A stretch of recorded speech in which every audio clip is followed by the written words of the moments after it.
고린도전서 1장. 나 바울은 하나님의 계획하심에 따라 나의 벗 소스데네와 함께 메시아이신 예수의 부르심과 보내심을 받았습니다. 나는 고린도에 있는 하나님의 교회에 속한 여러분, 곧 예수께서 깨끗게 하시고 하나님으로 충만한 삶을 위해 구별된 신자들에게 이 편지를 보냅니다. 또한 나는 어느 곳에 살든지 예수께 진심으로 부르짖는 모든 이들에게도 문안합니다. 예수께서는 우리의 주님도 되시지만 그들의 주님도 되시기 때문입니다. 하나님, 우리 아버지와 주 예수 그리스도께서 주시는 온갖 선물과 은혜가 여러분의 것이 되기를 바랍니다. 나는 여러분을 생각할 때마다 나는 여러분을 자주 생각합니다. 예수께서 주신 삶, 곧 자원하여 즐거운 마음으로 하나님께 나아가는 여러분의 변화된 삶에 대해 하나님께 감사를 드립니다. 여러분 안에 일어난 변화는 끝이 없습니다. 그것은 말과 지식을 넘어섭니다. 내가 여러분에게 전해준 그리스도에 관한 증거가 참되다는 것이 여러분의 삶을 통해 확실하게 증명되었습니다. 생각해 보십시오. 여러분은 아무것도 필요로 하지 않습니다. 여러분은 전부를 얻었기 때문입니다. 여러분이 우리 주 예수께서 이 세상의 마지막 무대에 등장하기를 간절히 기다리며 살아가는 동안 하나님의 온갖 선물이 바로 여러분 앞에 있습니다. 그뿐만 아니라 예수께서 모든 일을 마무리 지으실 때까지 하나님께서 친히 여러분 곁에 계시면서 여러분을 흔들리지 않게 해주시고 가던 길에서 벗어나지 않게 해주실 것입니다. 여러분을 이끌어 이 영적 모험을 하게 하신 하나님께서 자기 아들이시며 우리 주님이신 예수의 생명을 우리와 함께 나누고 계십니다. 하나님께서는 여러분을 결코 포기하지 않으실 것입니다. 그 점을 절대 잊지 마십시오. 십자가, 역설적인 하나님의 지혜. 나는 깊이 우려하고 있습니다. 이제 우리 주 예수의 권위를 빌려 나의 벗인 여러분에게 그것을 말씀드리겠습니다. 절박한 심정으로 말씀드립니다. 서로 사이좋게 지내십시오. 서로 배려하는 법을 익히고 공동체로 살아가기를 힘쓰십시오. 내가 이런 말씀을 드리는 것은 근로회의 가족 가운데 몇 사람이 나의 마음을 몹시도 불안케 하는 소식을 가져왔기 때문입니다. 여러분이 서로 다투고 있다는 것입니다. 내가 들은 것을 그대로 옮기면 여러분이 너나 없이 편을 갈라서 나는 바울 편이다. 나는 아볼로 편이다. 나는 베드로의 사람이다. 나는 메시아 그룹에 속해 있다고 말하면서 돌아다닌다고 하더군요. 여러분에게 묻습니다. 그리스도께서 우리가 저마다 나누어 가지도록 조각조각 갈라지기라도 하셨습니까? 바울이 여러분을 위해 십자가에 달리기라도 했습니까? 여러분 가운데 한 사람이라도 바울의 이름으로 세례를 받은 이가 있습니까? 나는 그리스보와 가이오 외에는 어느 누구에게도 세례를 주지 않았습니다. 여러분의 소식을 듣고 나는 그들 외에 아무에게도 세례를 주지 않은 것을 다행으로 여겼습니다. 내 이름으로 세례를 받았다고 떠들며 돌아다니는 사람이 하나도 없을 테니까요. 그러고 보니 스데바나 가족에게도 세례를 준 일이 있군요. 그러나 내 기억으로는 그것이 전부입니다.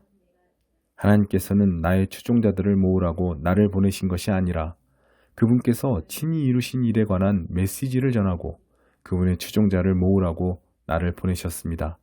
그분은 화려한 말솜씨로 메시지를 전하라고 나를 보내신 것이 아닙니다. 그랬더라면 메시지의 중심에 자리한 강력한 사건, 십자가에 달리신 그리스도, 그 사건이 미련하고 어리석은 몇 마디 말 때문에 하찮은 것이 되고 말았을 것입니다. 십자가에 달리신 그리스도를 가리키는 메시지가 멸망하기로 굳게 결심한 사람들에게는 어리석은 것처럼 보이겠지만 구원의 길에 들어선 사람들에게는 완벽하게 이해될 것입니다. 이것이 하나님께서 일하시는 방식입니다. 그리고 그것은 가장 강력한 방식임이 입증되었습니다. 성경에 이렇게 기록되었습니다. 내가 세상의 지혜를 뒤집어 엎고 전문가라는 자들이 얼마나 정신나간 사람들인지 폭로하겠다. 이 시대에 지혜로운 자나 교양 있는 자, 참으로 지성을 갖춘 자가 어디 있습니까? 하나님께서 그 모든 것이 얼마나 터무니없는 허세인지 드러내시지 않았습니까? 이 세상은 그 화려한 지혜를 가지고도 하나님을 조금도 알지 못했습니다. 그래서 지혜로우신 하나님께서는 믿는 사람들을 구원의 길로 이끄시기 위해 이 세상이 어리석다고 여긴 것, 무엇보다도 복음의 선포를 즐겨 사용하셨습니다. 유대인들은 기적의 증거를 극성스레 요구하고 그리스 사람들은 철학적 지혜를 구하지만 우리는 십자가에 달리신 그리스도만을 전합니다. 유대인들은 그리스도께서 십자가에 달리신 것을 기적에 역행하는 것으로 여기고 그리스 사람들은 그것을 어리석은 일로 무시해버립니다. 그러나 하나님께서 친히 한 사람씩 부르신 우리, 유대인이든 그리스 사람이든 우리에게는 그리스도가 하나님의 궁극적 기적이요 지혜의 결정체입니다. 겉으로 어리석게 보이는 하나님의 지혜와 비교하면 인간의 지혜는 너무나 보잘것없고 너무나 무력합니다. 인간의 수준에서 강한 것은 하나님의 약함과도 견줄 수 없습니다. 친구 여러분, 여러분이 이 그리스도인의 삶으로 부름받았을 때 여러분의 모습이 어떠했는지 잘 떠올려 보십시오. 나는 여러분 가운데서 가장 영리하고 뛰어난 사람, 상당한 영향력을 가진 사람, 상류층 집안 출신을 그다지 많이 보지 못했습니다. 하나님께서 잘났다고 하는 사람들의 그럴듯한 허세를 폭로하시려고 홀대받고 착취당하며 학대받는 사람들, 곧 아무것도 아닌 사람들을 일부러 택하신 것이 분명하지 않습니까? 그렇다면 여러분 가운데 누구도 하나님 앞에서 스스로 자랑할 수 없다는 것은 분명한 사실입니다. 우리가 그리스도인이 되어 누리는 모든 것, 바른 생각, 바른 삶, 깨끗해진 경력, 새로운 출발은 예수 그리스도를 통해 하나님께로부터 주어진 것입니다. 자랑을 하려거든 하나님을 자랑하라는 말씀이 있는 것은 바로 그 때문입니다. 2장. 여러분도 기억하시겠지만 내가 처음으로 여러분에게 가서 하나님이 행하신 놀라운 일을 전할 때 나는 번지르르한 말이나 최신 철학으로 여러분을 감동시키려고 하지 않았습니다. 오히려 나는 쉽고 분명하게 전하려고 노력했습니다. 처음에는 예수가 누구신지를 전했고 그 다음에는 십자가에 달리신 예수가 어떤 일을 하셨는지를 전했습니다. 나는 그 일을 어떻게 해야 하는지 자신이 없었고 내가 그 일에 적합하지 않다는 것을 절실히 느꼈습니다. 더 솔직히 말씀드리면 나는 몹시도 두려웠습니다. 내가 메시지를 전할 때 여러분이나 다른 누구에게 감동을 주지 못한 것은 그 때문입니다.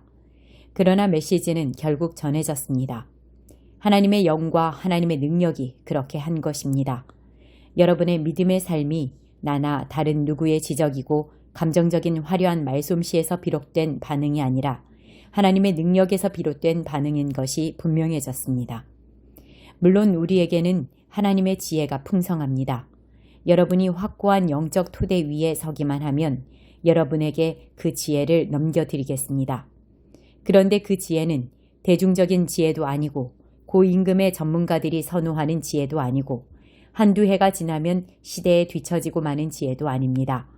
하나님의 지혜는 그분의 목적 깊은 곳에 비밀하게 감춰진 지혜입니다. 겉만 살피는 사람은 그 지혜를 찾을 수 없습니다. 그 지혜는 최신 소식이 아니라 가장 오래된 소식입니다. 그 지혜는 우리가 등장하기 훨씬 오래전에 하나님께서 그분의 가장 좋은 것을 우리 안에 드러내시려고 정하신 방식입니다.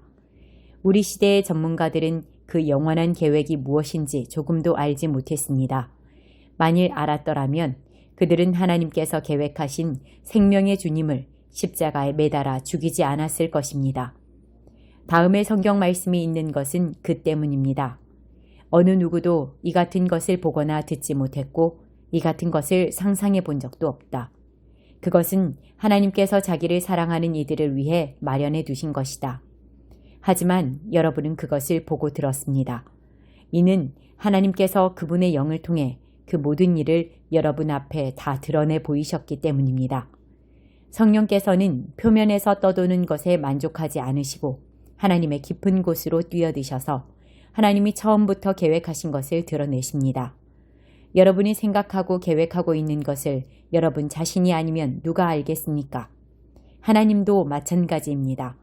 하나님께서는 자기가 생각하는 것을 아십니다. 또한 그것을 우리에게도 드러내 주십니다. 하나님께서는 우리에게 베푸시는 생명과 구원의 선물을 자세히 알려주십니다. 우리는 이 세상의 추측과 견해에 의지할 필요가 없습니다. 우리가 이 사실을 아는 것은 책을 읽거나 학교에 다녀서가 아니라 하나님께 직접 배웠기 때문입니다. 하나님께서 예수를 통해 우리를 1대1로 가르쳐 주셨습니다. 그와 같은 방식으로 우리도 그것을 여러분에게 직접 전합니다. 영에 속하지 않은 사람은 본질상 하나님의 영의 선물을 받을 수 없습니다. 그에게는 그럴 가능성이 없습니다. 그의 눈에는 그 선물들이 대단히 어리석은 것처럼 보이기 때문입니다. 영을 알 수 있는 통로는 영밖에 없습니다. 하나님의 영과 우리의 영은 막힘없이 서로 통합니다. 우리는 영적으로 살아있어서 하나님의 영이 하고 계신 모든 일에 다가갈 수 있습니다. 우리는 영에 속하지 않은 사람들의 판단을 받지 않습니다. 하나님의 영을 아는 사람 누구인가? 하나님께서 하고 계신 일을 아는 사람 누구인가? 라는 이사야의 물음에 답이 주어졌습니다. 바로 그리스도이십니다. 그리고 우리는 그리스도의 영을 가졌습니다. 3장. 그러나 친구 여러분, 지금 나는 여러분이 영에 속하지 않은 사람처럼 사람과 하나님께 행하는 것에 몹시 실망하고 있습니다. 여러분은 그리스도와 관련해서 젖 먹는 것 외에는 아무것도 할 수 없는 어린아이처럼 굴고 있습니다. 여러분이 더 나은 것을 소화하지 못하는 것처럼 보이니 이제 나는 어린아이를 대하듯 여러분을 양육할 작정입니다. 여러분의 기분을 좋게 하거나 여러분을 돋보이게 해주는 것에만 손을 뻗는다면 모든 것이 자기 마음대로 될 때에만 만족하는 젖먹이와 여러분이 다를 것이 뭐가 있겠습니까? 여러분 가운데 어떤 사람은 나는 바울 편이다 말하고 또 어떤 사람은 나는 아볼로를 지지한다고 말하다니 여러분은 어린아이처럼 구는 것이 아닌가요? 여러분은 도대체 바울이 누구라고 생각합니까? 여러분은 아볼로가 누구라고 생각합니까? 우리 두 사람은 모두 종에 불과합니다. 여러분을 섬겨 우리 주인이신 하나님께 여러분의 삶을 맡기는 법을 배우게 한 종일 따름입니다. 우리 두 사람은 주님께서 맡겨주신 종의 임무를 수행했을 뿐입니다. 나는 씨를 심었고 아볼로는 물을 주었습니다. 그러나 하나님께서 여러분을 자라게 하셨습니다. 이 과정에서 가장 중요한 이는 심는 자나 물을 주는 자가 아니라 자라게 하시는 하나님이십니다. 심는 일과 물을 주는 일은 종들이 약간의 급료를 받고 하는 허드렛 일에 불과합니다. 그 일을 가치 있게 해주시는 이는 우리가 섬기는 하나님이십니다. 여러분은 하나님의 밭이며 우리는 그 밭에서 일하는 일꾼입니다. 달리 말하면 여러분은 하나님의 집입니다. 나는 하나님께서 내게 주신 훌륭한 건축가의 재능을 사용해 설계도를 작성했고 아볼로는 벽을 쌓아 올리고 있습니다. 그러니 일을 맡은 목수가 그 기초 위에다 각자 신중하게 집을 짓게 하십시오. 기억하십시오. 이미 놓인 기초는 하나뿐입니다. 그 기초는 다름 아닌 예수 그리스도이십니다. 여러분은 각별히 신경 써서 건축 재료를 고르십시오. 그러다 보면 마침내 준공검사를 받을 날이 올 것입니다. 여러분이 값싸거나 부실한 재료를 쓴다면 다 드러나고 말 것입니다. 준공검사는 철저하고 엄격하게 이루어질 것입니다. 어느 것 하나 대충 넘어가는 일이 없을 것입니다. 여러분이 지은 것이 검사를 통과하면 잘된 일입니다. 그러나 검사에 통과하지 못하면 여러분이 지은 것을 뜯어내고 다시 시작해야 할 것입니다. 여러분은 뜯기지 않고 살아남겠지만 간신히 살아남을 것입니다. 여러분이 하나님의 성전이고 하나님께서 친히 여러분 안에 계시다는 것을 여러분은 알지 못합니까? 여러분도 알다시피 성전을 파괴한 사람은 누구도 검사를 통과할 수 없습니다. 하나님의 성전은 거룩합니다. 여러분이 그 성전임을 잊지 마십시오. 여러분 자신을 속이지 마십시오. 시대의 최신 유행을 따르는 것으로 지혜로운 사람이 될 수 있다고 생각하지 마십시오. 하나님의 바보가 되십시오. 그것만이 참된 지혜에 이르는 길입니다. 이 세상이 영리하다고 하는 것을 하나님은 어리석다고 하십니다. 성경에 이렇게 기록되었습니다. 그분은 똑똑한 자들의 얕은 꾀를 폭로하신다. 주님은 모든 것을 안다고 하는 자들의 연막을 꿰뚫어 보신다. 나는 여러분이 자기 자신을 자랑하거나 다른 누군가를 자랑하는 것을 조금도 듣고 싶지 않습니다. 이미 모든 것이 여러분에게 선물로 주어졌습니다. 바울, 아볼로, 베드로, 세상, 생명, 죽음, 현재, 미래, 이 모든 것이 여러분의 것입니다. 여러분은 하나님과 하나이신 그리스도와 하나가 되는 특권을 받았습니다. 4장. 여러분은 우리 지도자들을 무슨 대단한 사람이라도 되는 양 여기지 마십시오. 우리는 그리스도의 종이지 그분의 주인이 아닙니다. 우리는 하나님의 장엄한 비밀들로 여러분을 인도하는 안내인이지 그 비밀들을 보호하기 위해 배치된 경비원이 아닙니다. 좋은 안내인이 갖추어야 할 덕목은 믿음직스러움과 정확한 지식입니다. 여러분이 나를 어떻게 생각하든 사람들이 나를 어떻게 평가하든 그것이 내게는 조금도 중요하지 않습니다. 나는 내 자신을 평가하지 않습니다. 그러한 일로 비교하는 것은 무의미합니다. 나는 여러분의 좋은 안내인이 되기에 어긋날 만한 일을 한 적이 없습니다. 그렇다고 내가 대단하다는 뜻은 아닙니다. 그런 판단을 내리시는 분은 주님이십니다. 그러니 주님을 앞지르지 말고 모든 증거가 명백히 드러나기 전에는 섣불리 결론을 내리지 마십시오.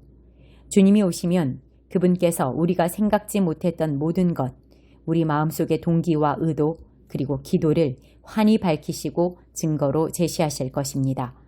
그때에야 우리는 저마다 잘했다 말씀하시는 하나님의 칭찬을 듣게 될 것입니다.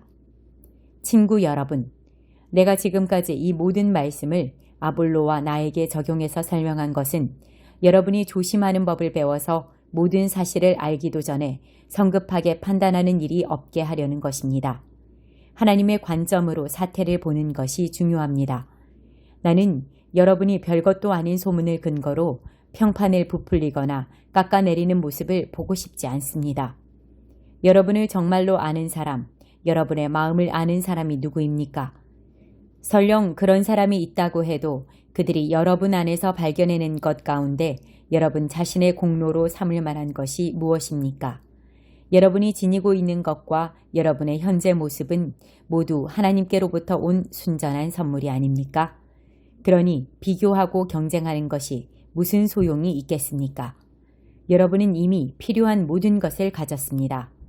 여러분이 감당할 수 있는 것보다도 더 많은 것을 하나님에게서 받고 있습니다.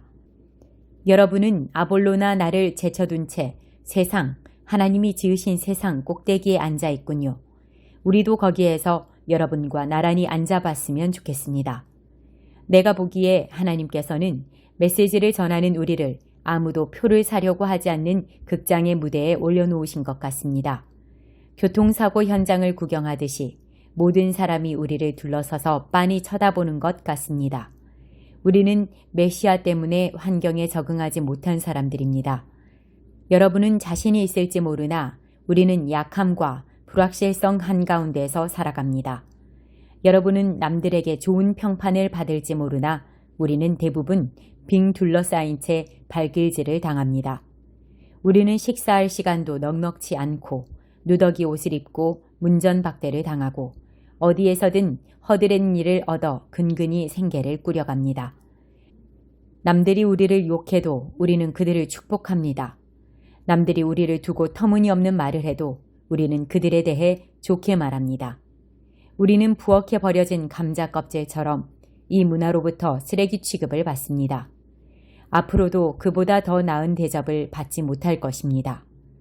나는 나무라듯 하는 이유처럼 여러분의 기분을 상하게 하려고 이 모든 글을 쓰고 있는 것이 아닙니다. 나는 자녀인 여러분에게 아버지 자격으로 이 글을 쓰고 있습니다.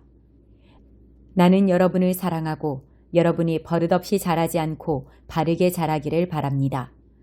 여러분 주위에는 여러분의 잘못을 서슴없이 말해주는 사람이 많을 것입니다.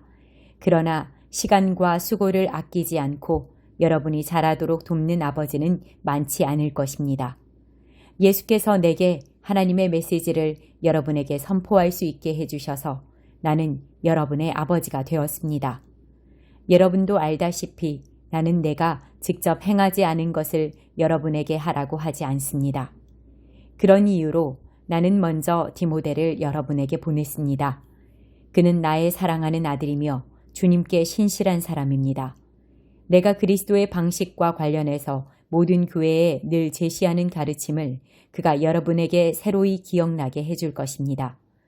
여러분 가운데 자만해서 내 말은 물론이고 어느 누구의 말도 듣지 않는 사람이 더러 있다는 것을 압니다.